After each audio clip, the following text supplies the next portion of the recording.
Hello, everyone. Welcome back to the South Stand View. It's me, Isaac. Obviously, I'm joined with Charlie. Mikey's not with us tonight, but do not fear. He's not got the tin tack. He will be back very soon. Before we go any further, please make sure you are liking, commenting, and subscribing. And I would like to give you all a very warm welcome to Marching on Meltdowns episode 1. This is the show dedicated where me, Charlie, and in the future, Mike, pull up all your shit tweets and all your bad shouts from the week, and we take the piss out of you and take it apart. Charlie, over to you. Nobody is safe as well. I will just add to that. Nobody's safe. Even us, ourselves, we're not safe. There's a few of mine in this week. If we tweet so much shit, if we have any hot takes, maybe even the future WhatsApp group messages will come to light as well. So you be careful. You be careful, you. Where shall we start then? Actually, me be careful. What did you put in about Luke Littler when he won the World Championships? If we want to do that. Yeah, so anyway, we'll move on. Yeah. I must admit, I was going to pull that up, but then I thought it's a bit far. That is a bit too far. A bit too far, but it is funny, but a tad too far. So, where shall we start then? As we've brought the tweets that you have written up, this isn't really it's kind of an exchange, if you will. Yeah. Between you and another fan, and when you sent these in, I could imagine you like sat there typing it, and I was just when that meme when you lean forward when you're losing in PlayStation, it was me leaning forward on my phone like getting it. I'm not leaving this alone. And I will just add, guys, if I do sound like I'm coughing or anything, I'm dying at the minute. I have got this horrible flu that's going around, but I still wanted to make it for this one because we've been looking forward to this. We have. So, here we go. So Isaac and Paul having a little exchange. Right, this was to give the backstory. This was the tweet when I said, whoever's blaming the manager for this, don't fucking start. If you're blaming the manager, you're a dickhead. His only crime is that he has persisted with starting Illan Meslier. Paul comes at me, Isaac, naming me, very rude. I mean, no offense. Obviously, you do, Paul. But it's happy clappers like you who sit there at the end of the season wondering what the fuck has happened. When the fans with eyes, I know I wear glasses, Paul, very harsh, can tell you what the fuck happened unless things change. We should be miles clear. Wait for the Easter blip. So, Charlie, I then said, things change. I'll read it. Go on, we'll take it in turns. So, Isaac then replied with, things change? What are you even on about, mate? What do you want to change? The keeper is piss Paul. We all know that. What else are you changing? Which is a good point. It is a good point. Well made. Thanks, Charlie. But then what did Paul come back with, mate? He said, the keeper, I agree. So call it out. I'm like, have I not just fucking called it out, Paul? Pretty much. Explicitly. But Fark is to blame as much cause. I reckon he ran out of characters there with the cause. He keeps picking him. And he has said he's the best keeper in the league. He isn't. Well, I think that's fucking clear for us all to see, Paul. And anyone with eyes again, Paul, I'm getting offended now, with eyes knows that. If he persists with Meslier, he'll lose his job and cost us promotion. I think you're right there. I don't think it'll cost us promotion, but if he doesn't get us promoted this year, he will lose his job. I think it is weird, this, because even though it's funny how he's put it, I think the gist of what he's saying is probably right to a certain degree. I can agree with certain things. Don't you fucking start, Charlie. You're meant to be on my team here. No, but it's just the fact that these people, like, again, I mean, we'll be coming onto it in a bit. I mean, I myself got into a few exchanges with some Blackburn fans, but that I do it, and like I think you probably did it as well, is literally just a joke and a laugh, whereas these people on Twitter, sometimes you just read them and you think, have you not got anything better else to do than go on Twitter and just spout your shit opinions? I usually leave it, mate. I usually don't rise to it. But when he hooked me when he said, Isaac, I mean, no offense. I was like, right then, fucker. Let's have it then. When he named you as if he like, Yeah. you're right. So there is a part 2 to this exchange, or it might even be part 1. I think I've maybe gone a little bit ahead, but it doesn't matter. You can get the gist. Oh no, it's actually continuing. Well, we've got 2, so we'd be 10 points clear without Melier. Better decisions from Fark. It's tiring to keep hearing the acceptance of utter mediocrity. Fingers crossed we're still stopping it counts. He's got a good vocabulary. I will give him that. Yeah, mate. He's just trying to sound clever. Great English in there. Yeah, he's English teacher is Paul, I reckon. Yeah, and then I've got him on here on my phone anyway. So utter mediocrity isn't being top of the league, is it? Come on now. Pokemon, we should be 10 points clear. The league is dire, yet we're hanging on because of poor team selection. Fine. If you're happy to leave promotion to chance, then crack on. God. I've watched us long enough to know we're going to have a terrible run at some stage. Is promotion not always a chance? I mean, I know it's Leeds United, and we have definitely got it in us to fuck this up, obviously. Yeah.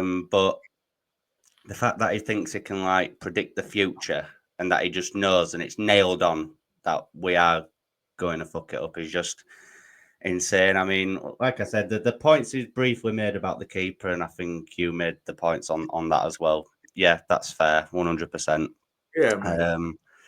But yeah, as we're discussing exchanges, let's get on to some of mine. So just for context, after we drew with Blackburn on New Year's Day, they thought it would be hilarious to tweet this out.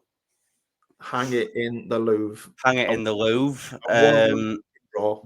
Bear in mind, it was a 1-1 draw. They didn't beat us. They didn't outplay us. They didn't batter us at all. They turned up to Ellen Road hoping for a point, and that's why my man there is attempting a somersault of some sort. I don't know what he's trying to do. Is he breakdancing there? Has he had too many joints with Joe Perreault? Who knows what's going on there? But obviously, he's whatever he's done there, it's a shit attempt. And then where is it? Here we go. So I retweeted this on my Chatting Leeds account. Basically, just obviously, I was trying to see if I could get a bite. Obviously, he put his rod out there. Won't be the first time. No, definitely not the first time. Tell me your tin pot without telling me your tin pot. 3 points clear at the top, lads, which we were at that point. Obviously, now we're not due to a French dickhead. But anyway. And then my man here, what's he called? I've got it on my phone. Ricky. Ricky comes back with a good point away from home with a raft of injuries. A raft of injuries. Okay. The only noticeable player that I didn't see was Todd Cantwell. Other than that, I'll be honest, I don't proclaim to know a lot about Blackburn's usual starting 11. Yeah. But Todd Cantwell was the only noticeable absentee in my eyes, anyway. Then he goes on to say that we brought a player on off of the bench, that cost more than our whole team, fella. Which I don't know who is that he's referring to. Who came on against Blackburn? Is it Nonto, maybe? Nonto cost 5 million. Exactly. So who came on? Nonto. Don't think Largy didn't come on. Did he start? Was that our game? No. That was the Stoke game. I'm going to very quickly, while we're talking, go back to that game and see who we brought on. Yeah. So we brought on in that game, Verba came on, Ampadu came on, Joseph came on, Nonto came on, and Bamford came on. Right, so we paid... Bamford cost 7 million when we signed him. Ampadu cost 4. I think Ampadu were about 7 as well. Is it? I know Verba and... Verba cost about 11, 10, 11. And then Nonto, as you said, was about 4 or 5 max. So, I mean, unless he means the combined total, maybe. But if you're talking, I don't know which player he's singling out there. I'll be completely honest with you. And it was the fact that he said fella as well. Again, like like Paul called you Isaac. It was that he would try to get a bit cocky there. And I thought, I've got you here, mate. And then he put, can I also just put on record? What a shithole Ellen Road is. Thank you. We've got Wi-Fi now and everything. I mean, yeah. But, I mean, does Ellen Road need some, a little bit of paint? Yeah, probably it does. But Ewood Park. But out of all fan bases to start coming at Ellen Road, I mean, I don't know about you, Isaac, but I've been to Ewood Park. I've never boy, is that a shithole, let me tell you. I'm sorry, but it is. And you can come at me all you like, you Rovers or whatever you fucking but your ground is a shithole, and it must be a shithole because you never seem to fill it unless we're in town or Burnley. You ever what Mikey went on the preview of the Blackburn game? I went, what's Blackburn's nickname? And Mikey went, cunts. I was like, fantastic. Bleep. Yeah. So, yeah.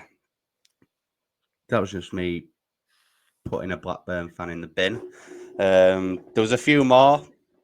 Let me pull buys He's usually got some good stuff. But then there's this one, Isaac. So LUFC Lewis posted this out, and I think a lot of people have seen it. It's the clip where I think it shows you the second goal going in, and there's Rothwell, there's Perot, and there's Joe Rodon going absolutely apeshit at Ilan Melier. So he's obviously initially tweeted that out, and then he's quote tweeted that just with some highlights from the game just to prove that Melier obviously is at fault. And then who is it here? Mark. Again, football is subjective. We all have opinions. Opinions like ourselves. Everyone's got one. Some people's are better than others, though. Correct. Mark replies to this saying, "This is such a lazy discourse. I've just rewatched all the goals. The first one, what is Wober doing? Leaves Melier stranded, basic defending. You never let your man get goal side. First goal is not on Melier at all. At all. At all. Why was he on the halfway line? It's the at all that got me there because I'm like, fair play, the first goal is a mixture between him and Verber. I'll give you that. But to say that it's not Melier's fault at all, I think is a bit of a stretch. I mean, the guy runs out, hesitates, then retreats back a bit, and then thinks, oh shit, no, I have got to go for this, and then goes again. So his positioning's all wrong. Maybe if he goes for it and sticks with it in the first place, maybe he gets there. Or maybe, even better, he brings the player down and gets sent off and we don't have to see him for 3 games anyway. That would have been fine. But Isaac, I mean, is he right there about that first goal? Like, surely Melier's at least got 50% blame on that one, at least. He's got fucking 90% blame on that fucker, mate. What was he doing? I mean, yeah. You can't defend the undefendable. No. As much as you can try, you can be the most pro fucking. I reckon Ilan Melier's mum probably watched that and thought, not great. No. And, I think obviously we did chat with the lads at Only Leeds Bros the other day as well. And I think, like they said, I think he's out of chances now. They said a word that I liked about Melier's position. They said it was untenable. And I was like, I agree, lads. Yeah, exactly. And he's out of chances for me now. I think, it really wouldn't surprise me if he did stick with him for Sheff Wednesday, obviously, because that's the next league game. But I think he has got an opportunity here, Farker. I think he's got a massive opportunity. I think this is gonna make or break the season for me. Yeah, I think it'll tell us something about Fark that we don't really know yet either. Yeah. Like it'll show us like a part of him. Right? Is he? How harsh is he? Well, it wouldn't be harsh, but I know hindsight's great, but we were in this predicament last time we got promoted and got saved by Kiko being a racist. I think if that ban didn't come in, I don't think we ever would have seen Ilan, and he probably would have gone back to Lorient and then probably got a move from there. I was thinking about that earlier today, actually, and it is right. I think if we hadn't have, if Kiko hadn't have been a dick, then I don't think maybe we might have seen him a bit, but not as much. No, I don't think he would have dropped him from the league games. No, I don't, and I think, like you say, it'll show us something about Fark. I think if he keeps him in, and he continues to produce blunder after blunder, then for me it goes past a Melier problem and it's more a Fark problem. Then if he continues to persist with him, but if he just has a bit of balls about him, and he thinks, you know what, no, at least give Darlow 3 or 4 games, just give him a run. And just see if he can perform better, then keep him in. I think, like we said off air, I think if he plays against Harrogate and is just half decent, for me, he keeps his place. I agree, mate. Darlow might not be the answer long term, but I think at least until the end of the season, I think he could be. I've got one, mate, to add in last minute. Go on. I don't know if you can read that, mate. If you want, I've not got this on my thing, guys. But by the way, so. Can you see that? Do you want to read that's Isaac's dad, just for context. I'm absolutely sure no one is. You got to read that to me, mate. Right, he's gone with, I'm absolutely sure no one is more upset than Ilan. Nobody makes mistakes on purpose. We should probably replace him, in my view. But if we don't, let behind him. Criticism of him won't help him or us ultimately. Then you liked my response at this. I don't know if you remember. And then I replied to him going, if you're continuously shit at your job, you get sacked. It is right, though. It is. And I can I mean, I can understand. As well. I never noticed that. You what, sorry? Someone came back at me. I've only seen that. He might get it in a minute. I mean, I can understand what Big Gaz is saying there, to a degree. I mean, if he does stick with Melly, I don't think it really solves anything by hurling abuse at him, but I think it will get to that point if he persists with him, where, like I said, I think if it gets to a point where he's still playing him and he's still, doing crazy shit like that, then it goes past the Melier issue for me, and I'm more focusing on Fark then. Yeah. Like I said, it in a weird way, it came at a good time because he's got 2 weeks until the next league game. Yeah. Really have a think and make a decision, because, and I think there was a TalkSport journalist that said that when they saw Fark in the tunnel afterwards, they said they haven't seen him look that visibly annoyed and angry about something in a long time. You think he gets after him? That's my concern about Fark. Do you think he fucking? I think he does in private, yeah. But I actually liked the fact that he didn't go for him publicly, because I don't think that had developed at all. I think he's telling that Fark, for the first time, I think, other than obviously Sunderland, he said, yeah, there was goalkeeping errors. Yeah, he actually referred to it, didn't he? Yeah. So he's like, I'm not going to criticize him, but even with the goalkeeping errors, I was like, all right, so he has not just pretended it hasn't happened then. Yeah, 100%, yeah. So, and then this one for me was just confusing. I'm not sure who this guy supports. It's from a Facebook group, so as you can imagine, it's it is a lot of nonsense. But this guy here just put, how the fuck is that team top of the league? Obviously on about us. Now the group is called Championship Banter Group, so I hope he's having banter when he says. I hope he's having banter when he says that. I don't know who he supports, but like you said in the group chat, I mean, do we need to explain to what's he called, Mike Barker? Is it a whole player? His profile picture. I can't. Oh yeah, it is. Yeah, it is. So he's a Hull fan, right? Okay, that makes more sense. So, how are we top of the league? Well, what happens in football, mate? If you win games, which obviously you're not used to this season, if you win games, you get points. And how it works is if you've got the most points, then you're top of the league. Yeah, that's basically it. I mean, I've seen a load of Hull fan TikToks as well, and it's actually amazing how these teams react just after getting a point. Could you imagine if they'd have beat us, what they'd have been like? What I will say is 10 minutes more and they would have won that game. 100%. Probably. Oh, yeah. 100%. At that point. The writing was on the wall after the second goal for me. Yeah. After their second goal, you just knew what were coming. Even if they hadn't have equalised, you knew that it were going to be 10 minutes of pure hell. I didn't realise as well. You know the lad that scored 2 against us? He was like in the shit with the manager. Yeah, like manager dragged him into the I don't know what for. I don't know what it was for. I think he was like speaking out, saying they were shit or something, or they weren't good enough. But fucking hell. I don't know what it was for because the whole commentary team kept referring to it, and I was thinking, I don't really know what it's for either.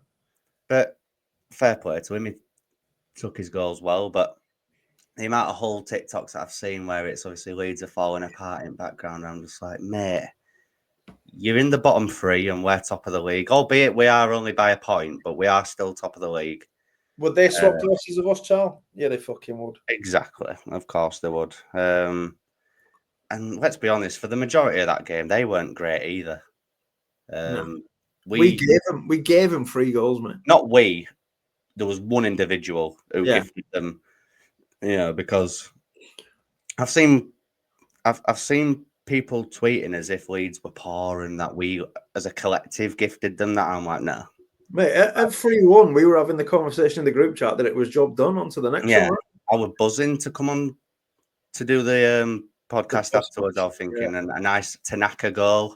Mike was on the ceiling. He was loving it. Exactly. It was limbs in Mike's living room, I imagine, when that went in. But honestly, But anyway, that's done now. Let's not dwell on that, mate. Let's not dwell on it. But there's nothing else on here. But obviously, I think it's a good one to have started with. There's a few good ones in there. As we say, guys, Mike... we'll have loads if we lose to Harrogate, mate. Don't worry about that. Yeah, it'll be like an hour-long special. Holy shit.